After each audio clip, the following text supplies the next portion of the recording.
नमस्कार किसान साथियों, कैसे हैं आप। उम्मीद करता हूं बहुत ही बढ़िया होंगे।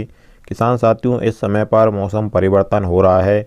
कई राज्यों में बारिश होने की संभावना है, कहीं पर कोहरा छाया हुआ है, कहीं पर तापमान बढ़ रहे हैं। तो ऐसे में आपको अपनी धनिया की फसल की सुरक्षा करना बहुत ही ज़रूरी है अच्छा उत्पादन लेने के लिए। किसान साथियों, ऐसे में जब टेम्परेचर गड़बड़ाते हैं तो धनिया की फसल में फफूंद जनित रोग आने की संभावना होती है, यानी कि धनिया की फसल में फंगस का अटैक होने लगता है। आपकी धनिया की फसल में अगर फल फूल आने लगे हैं तो उसमें जो इसको हम लौंगिया रोग बोलते हैं, वह रोग लगने की संभावना बढ़ जाती है। पौधे की जो डालियां होती हैं उसमें फोड़े जैसे रोग भी आ जाते हैं।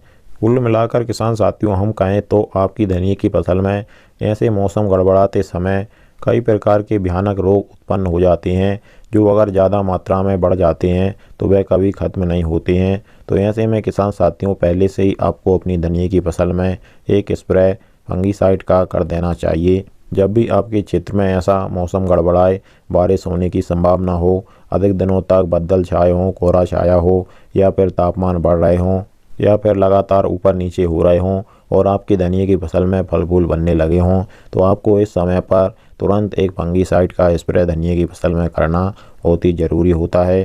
फंगीसाइड के रूप में आप हेक्साकोनाजोल 5% ईसी का प्रयोग कर सकते हैं, या फिर प्रोपिकोनाजोल 25% ईसी का प्रयोग भी कर सकते हैं। इसके अलावा टेबेकोनाजोल 25% ईसी का प्रयोग भी आप कर सकते हैं। इन टेक्निकलों से आसानी से यह सभी रोग, फंगस जनित बीमारियां आसानी से कंट्रोल में आ जाती हैं।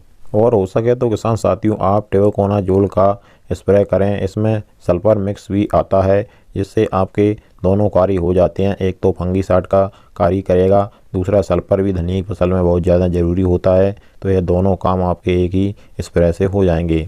और इसके अलावा किसान साथियों, जब मौसम में परिवर्तन होता है, थोड़ी गर्माहट आती है, तापमान बढ़ते हैं, तो धनिया की फसल में फूल और फल बनते हैं।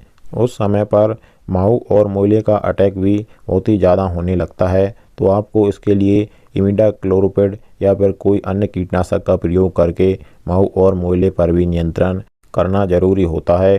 किसान साथियों, इसी प्रकार से हम आपको सभी फसलों की सही और समय पर जानकारी आगे भी हमारे चैनल के द्वारा समय समय पर देते रहेंगे। इसके लिए आप हमारे चैनल को सब्सक्राइब करना मत भूलिएगा। चलिए फिर मिलते हैं इसी प्रकार की एक और नई जानकारी के साथ अगली वीडियो में।